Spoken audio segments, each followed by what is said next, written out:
Muy buenas tardes, gracias por venir una vez más. Aquí estamos en el curso que se llama La Oración.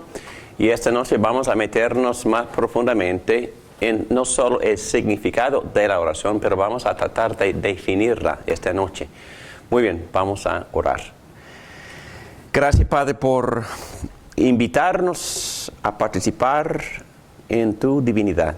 Entendemos que tú eres divino, tú eres Dios santo, también trascendente, lejos y a la vez nos ha acercado y moras dentro de nosotros por fe en Cristo.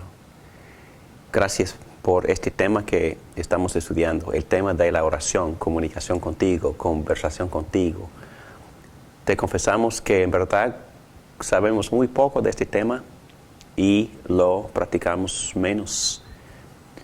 Te pido que nos perdones, pero mejor que tú estés trabajando en nosotros esta noche para no solo educarnos acerca de este tema, pero para estimularnos, para poder profundizarnos más en esta relación íntima contigo por medio de la oración.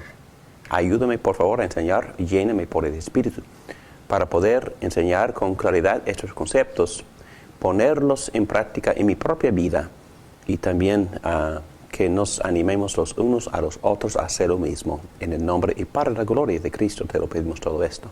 Amén. Muy bien, la oración. ¿Qué es la oración? Bueno, todos podrían escribir una definición, pero la verdad es que todos oran, todos. Yo en mis estudios encontré en el libro que estoy leyendo otros estudios de varias religiones o aún de personas no religiosas y encontré estos detalles. Bueno, todos oramos. Todas las religiones del mundo enseñan un tipo de oración. Judaísmo tiene sus oraciones. Cristianismo tiene un montón de tradiciones en cuanto a las oraciones.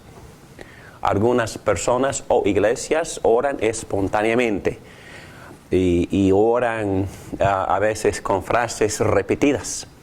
En otras tradiciones y otras épocas de la iglesia, los pastores memorizaron oraciones bastante largas. Algunos orarían por 1 hora en el servicio.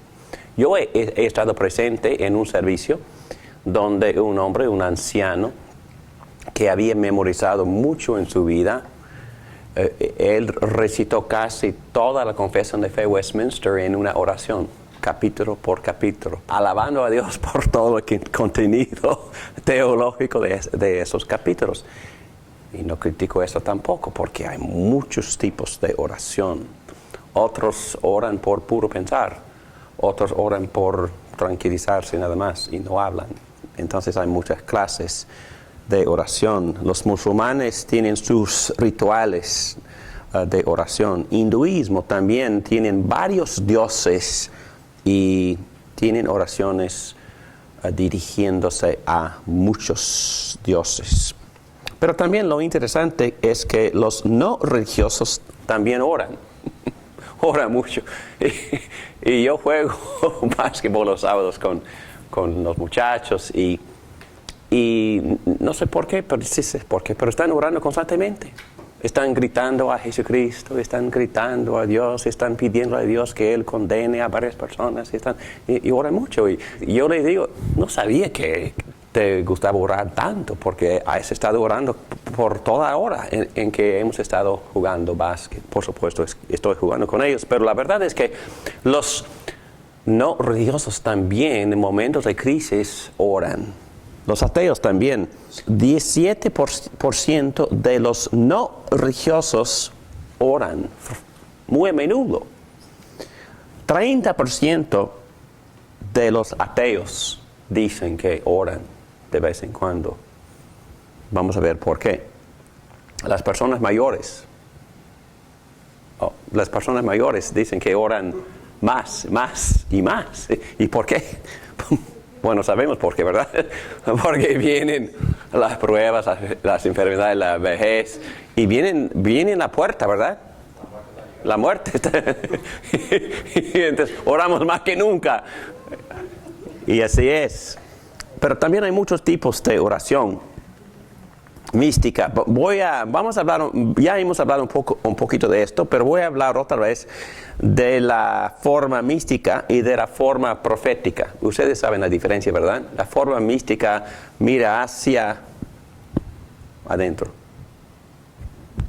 La forma profética mira hacia afuera o hacia una persona trascendente. La forma mística, hemos estudiado la palabra inmanencia, ¿verdad? La palabra inmanencia, ¿qué quiere decir la palabra? Que Dios está cerca y dentro.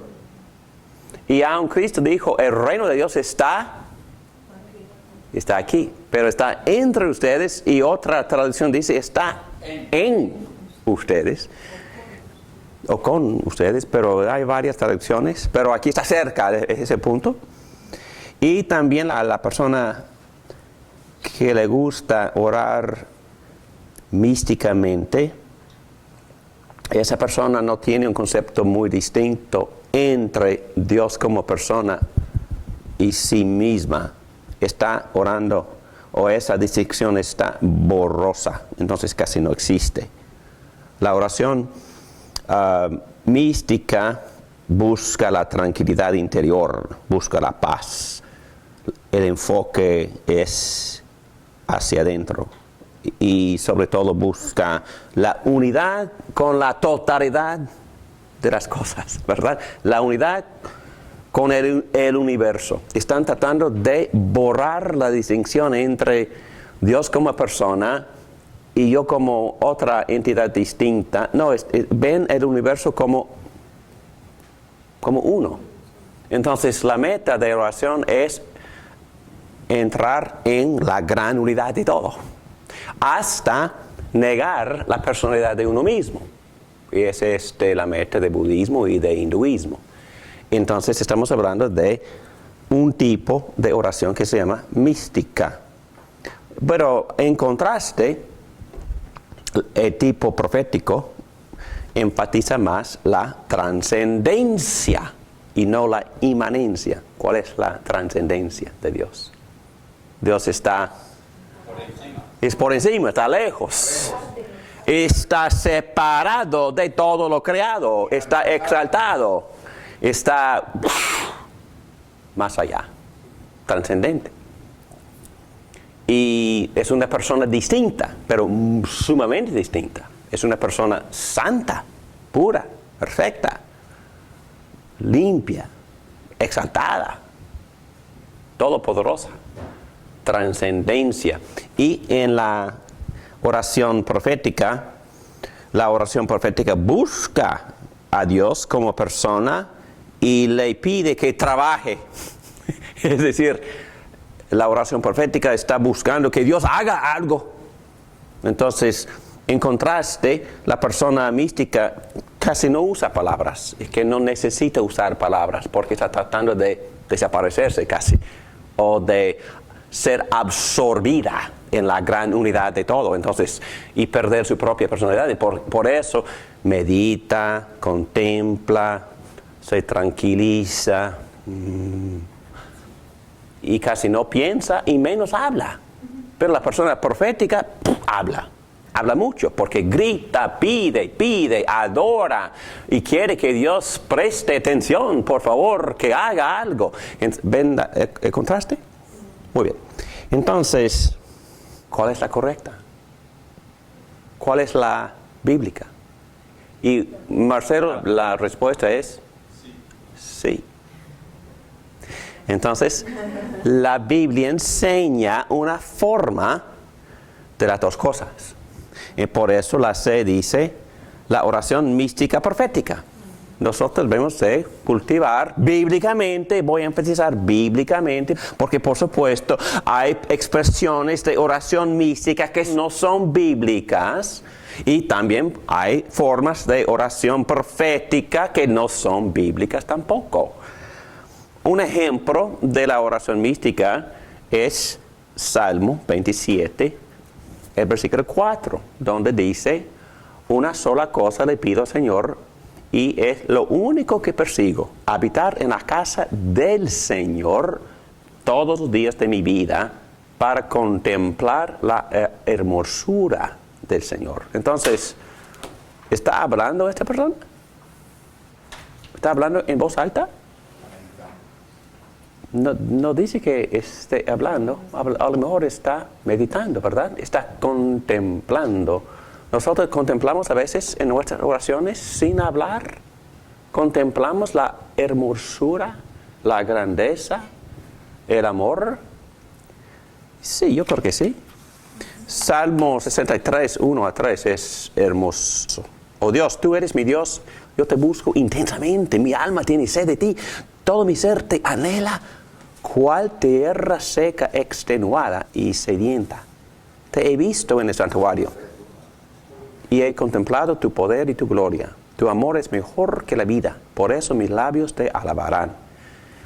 Te he visto en el santuario y he contemplado tu poder y tu gloria. Contemplación. Tu amor es mejor que la vida. Está pensando, está meditando en el amor de Dios. Y después expresa con sus labios de lo que él había meditado. La meditación cristiana no vacía la mente. Meditación cristiana tampoco busca la chispa divina en lo interior. La meditación cristiana no busca unidad esencial con la divinidad de Dios, porque esa es herejía. El apóstol Pedro sí enseña que nosotros sí participamos en la divinidad. La Biblia sí enseña que por medio del Espíritu Santo somos unidos a Cristo, pero no llegamos a ser Cristo. No llegamos a ser deidad ni divinidad. Participamos, nos unimos, es otra cosa. No somos dioses, ni somos una extensión de Dios, porque el cristianismo bíblicamente no enseña la emanación, porque las religiones de hinduismo y budismo enseñan que Dios no es personal, no es una persona distinta, tampoco es creador, porque lo que ellos están tratando de experimentar es la unidad de lo material con lo espiritual y quieren borrar la falsa distinción entre lo material y lo espiritual y están tratando de borrar la falsa distinción entre Dios y el resto de la creación, porque es una unidad. ¿Me entienden?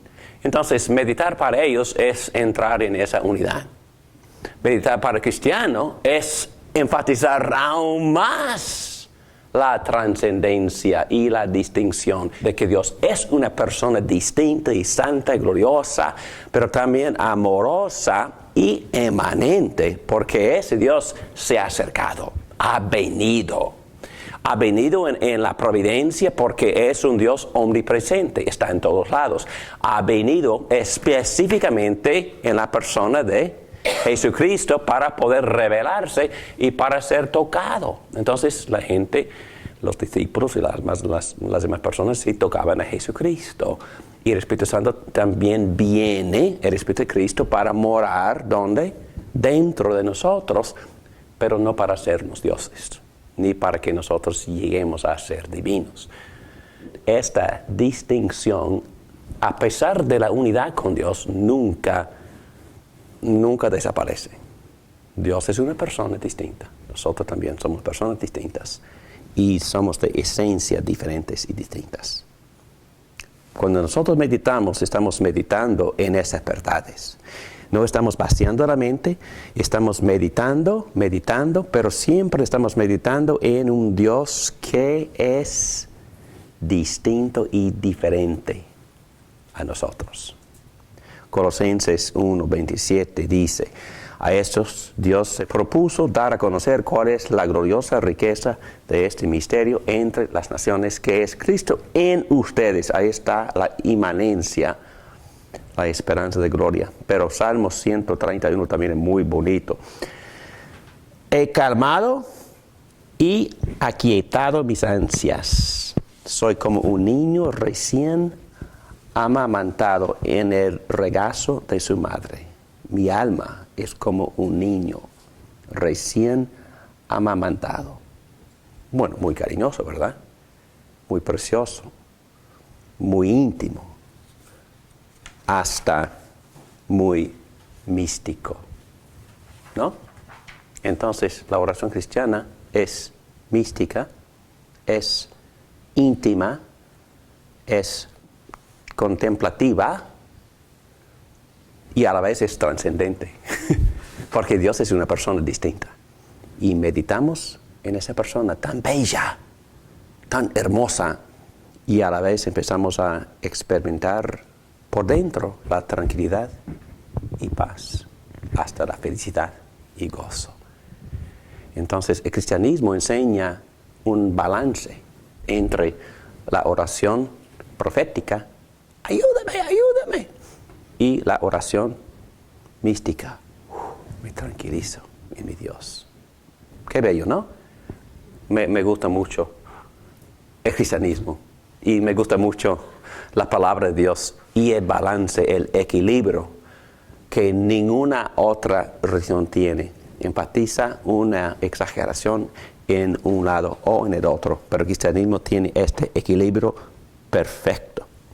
La oración puede ser una experiencia misteriosa, maravillosa, impresionante, que deja atónita, sin poder hablar, a la persona que está orando. Pero también la oración es una respuesta verbal a un Dios que se comunica hablando. Hemos visto todas las formas emocionales y verbales de oración que podamos imaginar en la Biblia. Y hemos estudiado todo esto: adoración, acción de gracias, lamento, reflexión, hasta imprecación, afecto íntimo, balbuceo, etc. Y muchas formas más de comunicación verbal que la Biblia nos enseña cuando estamos conversando con Dios. Muy bien, hacia una definición. La oración es instinto, es un llamado.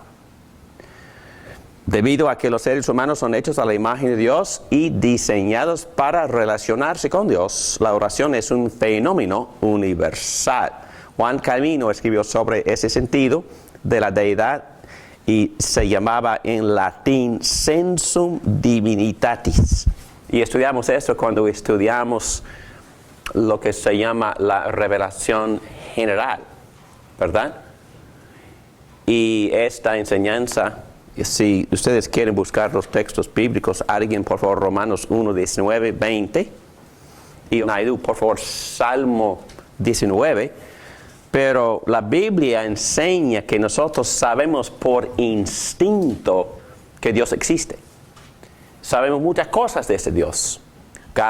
Génesis enseña que nosotros somos hechos a la imagen de Dios. Y por eso en nuestra persona tenemos varios atributos de Dios.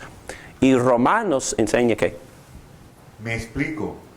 Lo que se puede conocer acerca de Dios es evidente para ellos, pues Él mismo se los ha revelado, porque desde la creación del mundo, las cualidades invisibles de Dios, es decir, su eterno poder y su naturaleza divina, se perciben claramente a través de lo que Él creó, de modo que no tienen excusa.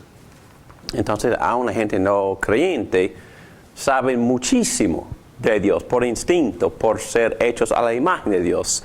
También por la misma creación que revela muchísimos atributos de Dios. Todos sabemos que Dios existe. También, ¿qué dice Salmo 19, los primeros 4 versículos?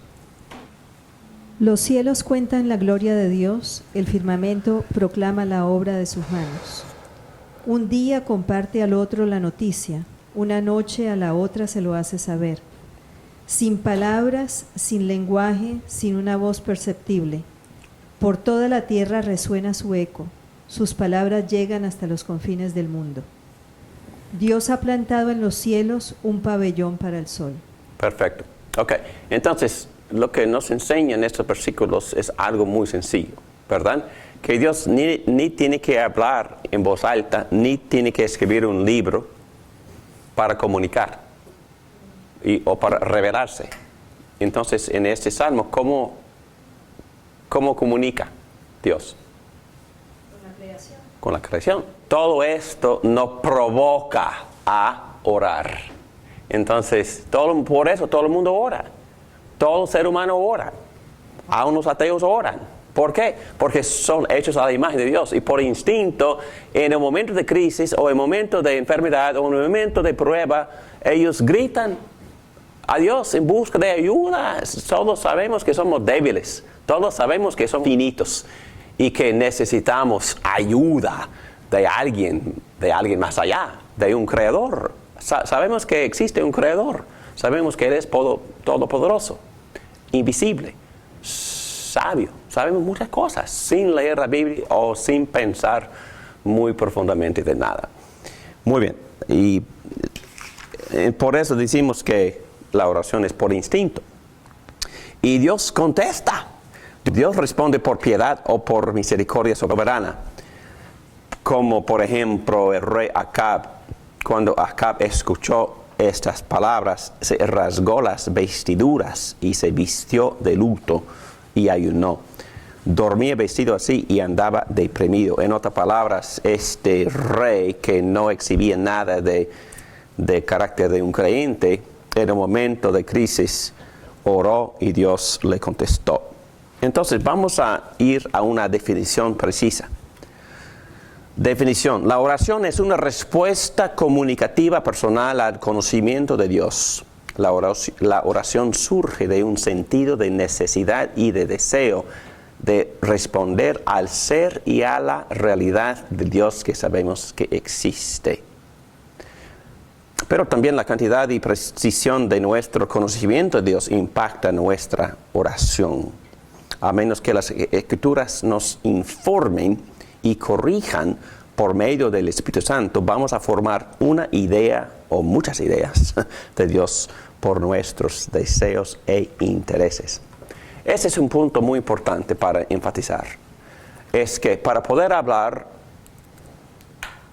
correctamente, para poder conversar con Dios de forma satisfactoria a nosotros, pero mucho más importante, a Dios mismo, tenemos que conocerlo. Tenemos que entender quién es. Tenemos que tener suficiente información acerca de Él. Hablar con Dios no es tan diferente a hablar con cualquier otra persona. Para que nosotros llevemos a cabo una muy buena y amena conversación, tenemos que conocer a la otra persona. Y obviamente estoy hablando de la necesidad de leer la Biblia para poder conocer a Dios. Y lo mejor que lo conocemos, eso mejora la riqueza de la conversación con Él. Pero más importante es que es necesario pensar de Dios que en verdad existe y no inventar conceptos de un Dios que no existe, porque eso se llama la idolatría. Entonces tenemos que estudiarlo, leer su propia revelación para poder entender quién es, y después de escucharlo le respondemos, pero más adecuadamente y más correctamente. Muy bien, vamos a seguir. Hay mucho más para decir sobre este tema, pero estamos en la página 28 en las notas, pero muy interesantemente Pablo también habla un poco de este concepto cuando dice en Gálatas 4:9, pero ahora que conocen a Dios, o más bien que Dios los conoce a ustedes, qué rico, ¿no? Qué bueno. Que no es solo que nosotros lo conozcamos, sino que Dios también nos conoce. Dios nos conoce y no tiene que estudiarnos, porque la inteligencia y los conocimientos de Dios son infinitos, nos conoce. Pero lo bueno es que conoce mi nombre, conoce mi personalidad, conoce mis atributos y mis características, toda mi historia que Él ha guiado y me ama.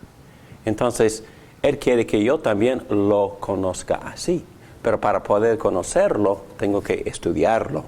Tengo que estudiar lo que Él ha dicho de sí mismo. ¿Y dónde lo ha dicho? En la palabra de Dios, que es la revelación de Él. También Pablo dice lo mismo en 1 Corintios 13, cuando dice que ahora vemos de manera indirecta y velada como en un espejo, pero entonces veremos cara a cara. Ahora conozco de manera imperfecta, pero entonces conoceré tal y como soy conocido. Entonces, no es decir que no conozcamos a Dios, pero es imperfecta la visión que tenemos ahora. Pero podemos mejorar esta visión por estudiar, por ser iluminados por el Espíritu Santo. Podemos conocerlo mejor, así como Él, dice, Él nos conoce, como soy conocido. Es la idea, conocerlo a Él, así como Él nos conoce. Dios siempre inicia. Estamos hablando de una conversación con Dios. ¿Y quién inicia?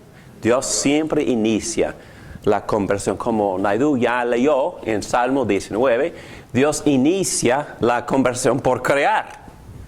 Y después creó al hombre, pero el hombre conoce a Dios por verlo creado. Y él conoce varios atributos de Dios simplemente por observar lo creado y también por sentir a este Dios, especialmente sus leyes, que son escritas ¿dónde? Sí, en la Biblia, pero ni hemos llegado a la Biblia. En nuestro corazón. Dice Pablo que las leyes de Dios son escritas en nuestro corazón. Mejor dicho, en nuestra conciencia. Y por eso sabemos la diferencia entre el bien y el mal. No por leer la Biblia enfatiza, aclara, ilumina, pero ya sabemos la ley. La ley está escrita en el corazón. Y por eso sabemos que Dios es santo y sabemos que no somos santos. Sabiendo que Dios es santo, entendemos que nosotros tenemos un problema con ese Dios santo. Y por eso la conciencia nos aflige. Y a veces no es buena. Porque sabemos que necesitamos ayuda, necesitamos a un mediador para poder llegar a este Dios santo. Y el resto del Evangelio sigue hablando de la intercesión de Jesucristo y de la redención de Jesucristo. También hemos hablado de estos términos. La conversación de Dios es escuchar y responder, escuchando, respondiendo. Dios nos habla específicamente por medio de Jesucristo. ¿Quién es su palabra? Y aún en Juan 1 habla de Cristo como el verbo, como la palabra. En Hebreos 1 a 13, Dios que muchas veces y de varias maneras habló a nuestros antepasados en otras épocas por medio de los profetas, en estos días finales nos ha hablado por medio de su Hijo. Recuerden cuando Cristo vino a la tierra y tenía a sus discípulos a su alrededor, les dijo: el que me ha visto a mí, ha visto al Padre. ¿Me estás mirando? Estás mirando al Padre. Entonces, aquí está el Padre en la forma de carne, con todos sus atributos, con todos sus atributos. Bueno, limitados a algunos casos, pero ahí está Dios. Cristo puede decir: soy la revelación de Dios. Y este texto dice que el Hijo es el resplandor de la gloria de Dios. Jesucristo es Dios caminando en la tierra, revelándolo así como Él es. Jesucristo es la fiel imagen de lo que Dios es. Entonces, Dios ha hablado por medio de la creación, pero también habló por medio de Jesucristo, que vino para representarlo en toda su perfección, resplandor, gloria y exactitud. La imagen perfecta, porque tiene la misma esencia, sustancia de Dios mismo. Es por esto que oramos, en el nombre de Jesús. ¿Han pensado así? Terminamos la oración diciendo en el nombre de Jesús. ¿Por qué? Porque Dios se revela por Jesús. Conocemos a Dios por conocer a Jesús. Cuando leemos la Biblia nos revela a Jesús. Es que conocer la Biblia no es conocer a Dios. Conocer la Biblia nos ayuda a conocer a Jesús. Jesús es una persona. La Biblia se hace de papel y tinta. Pero este libro de papel y tinta me revela a Jesucristo. Y Jesucristo me enseña y me muestra quién es Dios. Conocer a Cristo es conocer a Dios mismo, porque Cristo es la revelación y la representación exacta de Dios. También dice así, que mediante Jesús tenemos una conversación íntima por el Espíritu. Efesios 2:18. Pues por medio de Él tenemos acceso al Padre por un mismo Espíritu. Muy bien, voy a tomar algunos 10 minutos, pero para empezar una teología de la oración. Entonces, por favor, que se porten en esto, porque son clases de teología, ¿verdad? Entonces, la teología en este caso nos puede ayudar a entender lo que es la oración y conocer un poco mejor la teología de la oración. Eso también nos puede ayudar en nuestras conversaciones íntimas con Dios mismo. Muy bien, aquí conversar con Dios hablando de la teología de la oración. Dios es personal. Dios es una persona. Pero también Dios es una persona trino, como una comunidad.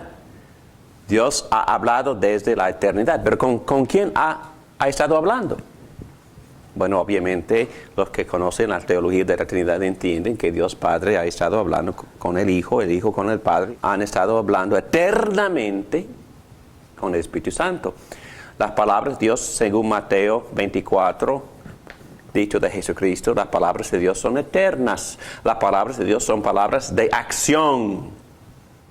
¿Qué produjo Dios por hablar? El mundo, el universo. ¿Qué más produce Dios por hablar?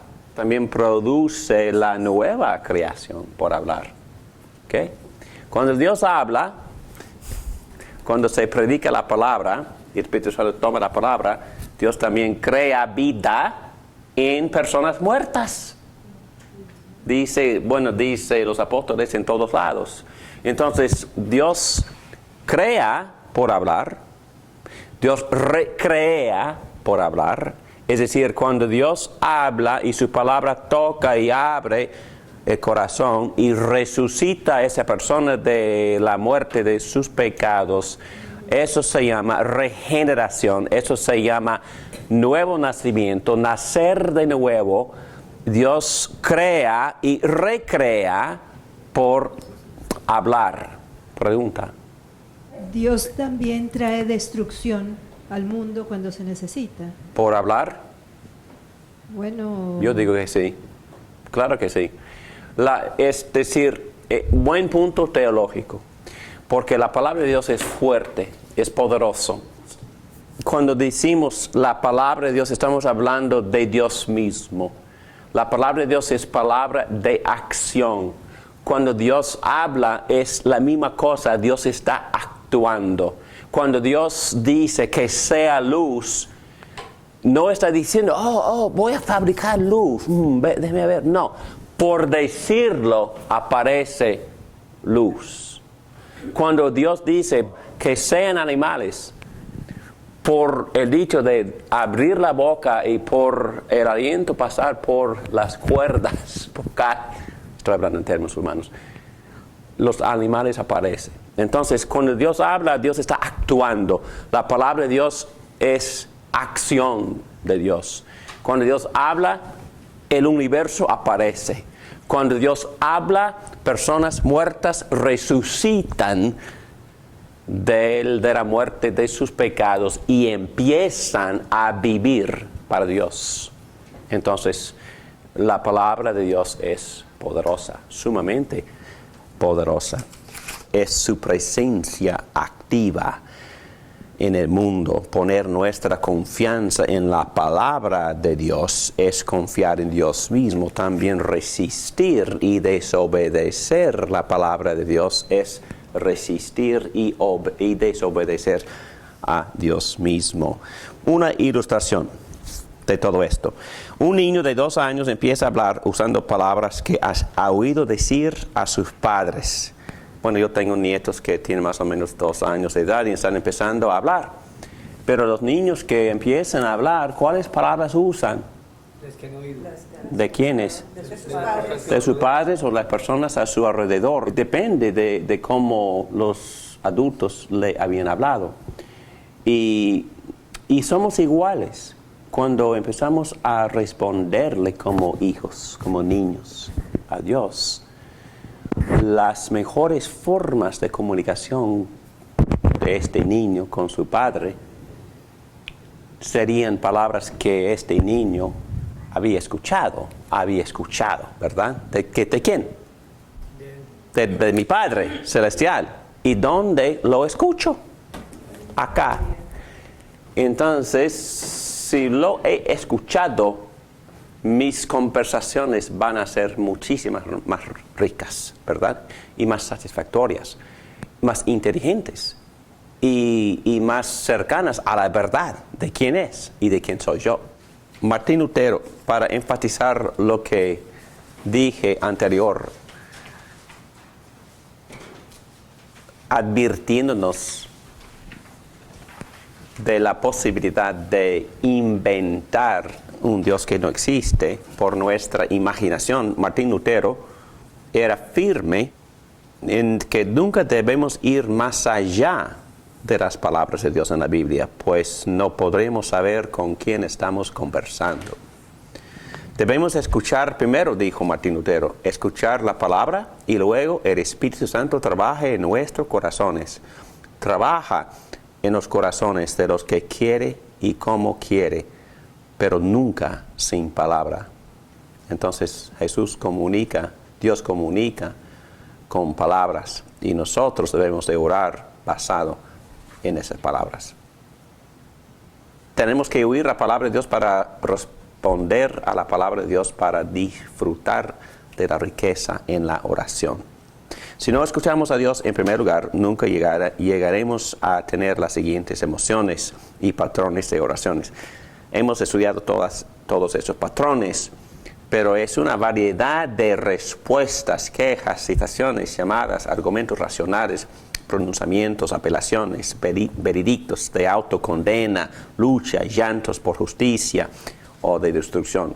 Todos ellos se encuentran en el libro de las oraciones. ¿Cuál es ese libro? Los Salmos, exactamente, de la Biblia. Bueno, si no tenemos una visión de la Biblia de Dios, vamos a estar hablando de un producto de nuestra imaginación. Por ejemplo, si Dios es solo amor y misericordia, así como piensan muchos americanos y ahora más latinos también, y si es puro amor, entonces, y no santo, y no trascendente, ¿qué es lo que no vamos a decirle? No vamos a adorarle en toda su majestad y su santidad, ni tampoco nos vamos a arrepentirnos con temor apropiado, arrepintiéndonos de nuestros pecados. Tampoco nos vamos a experimentar el gozo de ser perdonados si no conocemos a Dios santo y majestuoso y trascendente. Y por eso nuestra imagen de Dios influye mucho en cómo orar y en cómo nos portamos, ¿verdad? Entonces, la imagen de Dios bíblica es obviamente esencial. Otro ejemplo, George Whitefield, no sé si ustedes conocen a Jorge Whitefield, un gran evangelista que vivió en la misma generación de Juan Wesley y Charles Wesley, los fundadores de la iglesia metodista, y todo el mundo conoce a la iglesia wesleyana o la iglesia metodista establecida por Juan Wesley. Pero casi nadie conoce a George Whitefield, que también era un gran evangelista y vino a los Estados Unidos y condujo grandes campañas de evangelismo. y muchas personas conocieron a Cristo por sus predicaciones. Pero el punto es este. Era un hombre que meditaba en las Escrituras todas las mañanas. Su práctica, yo leí su bibliografía y sin bromear, por eso soy pastor, por leer ese libro. Dios me llamó cuando estaba leyendo ese libro. Yo quería predicar así como él predicaba. Yo quería estudiar la Biblia así como él la estudiaba. Él meditaba en su testamento en griego por 4 horas cada mañana y él predicaba todos los días. Entonces era un hombre de Dios. Yo empiezo ahí. Y Dios le dio a él y su esposa un niño. Y por supuesto, como padres, estaban muy orgullosos de su niño, su hijo. Y hasta que él soñaba de que su hijo iba a ser un gran pastor, un gran predicador. Y él recibió esa impresión del Espíritu Santo de que su hijo iba a ser un gran predicador. Y empezó a decírselo en sus sermones, proféticamente hablando. Y se le murió su hijo. Y entonces él dijo, después de eso, con mucha humildad y arrepentimiento, de nunca ir más allá con palabras de confianza que no se encuentren en la Biblia. Entonces, si vamos a ser guiados por Dios, las impresiones son fantásticas, pero tenemos que tener cuidado de tratar a las impresiones como palabra absoluta de Dios, porque existe una sola palabra absoluta. ¿Dónde? Acá. Entonces, no estoy diciendo que no seamos guiados por el Espíritu Santo. No. Estoy diciendo que no seamos guiados por el Espíritu Santo en desconformidad a lo que el Espíritu Santo ya nos ha dado. Entonces, el Espíritu Santo ha venido para guiarnos en toda verdad. Y entonces, para iluminarnos la palabra de Dios. Los miembros de la Trinidad se adoran, se deleitan y se glorifican entre sí debido a su constante experiencia del amor perfecto. Dios en la comunidad de la Trinidad es profundamente e infinitamente feliz y está lleno de alegría. Ese Dios que conoce el amor y el gozo perfectos no necesitaba crear para recibir amor. Él creó para compartir amor. ¿Entienden ese concepto? Este concepto es fundamental. No se puede decir que Dios es amor si Dios no siempre ha sido amor. Y Dios es amor eternamente hablando. Pero ¿con quién estaba amando? A su Hijo y al Espíritu Santo. Exacto. El Padre al Hijo, Padre al Hijo al Espíritu, Espíritu al Hijo al Padre. Tenían una comunidad de armonía, de perfección, de unidad y de amor y cariño. Y siempre expresaban ese amor por glorificarse, por buscar los intereses y por deleitar en el otro. Y así como nosotros estamos tratando de aprender a hacer aquí, en esta comunidad. Por eso, que venga tu reino aquí en la tierra, que hagan las cosas aquí, que se hacen allá. Le pedimos eso constantemente, ¿verdad? Entonces estamos pidiéndole que venga la comunidad de la Trinidad. Porque en la Trinidad se sujetan, se aman, se glorifican y cada quien busca deleitarse y busca los intereses del otro. Muy bien. Como escribió Agustín en su gran obra sobre la Trinidad, nuestra capacidad de amar a otras personas es solo una imagen del amor que existe entre los miembros de la Trinidad. Me gusta mucho ese concepto. Precisamente por eso Dios nos creó, para que nosotros reflejáramos este amor en nuestras relaciones. Podemos ver por qué un Dios trino nos llamaría para conversar con Él, para conocerlo y relacionarnos con Él. Es porque quiere compartir la alegría que Él tiene La oración es nuestra manera de entrar en la felicidad de Dios mismo. Ok, termino con ese concepto.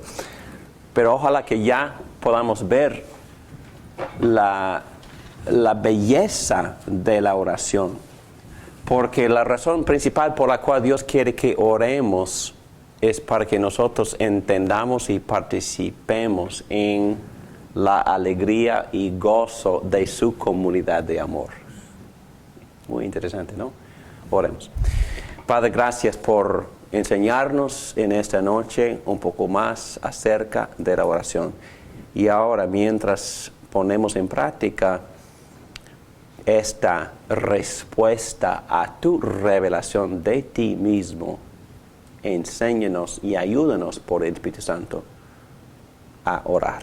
En el nombre de Cristo oramos. Amén. Amén.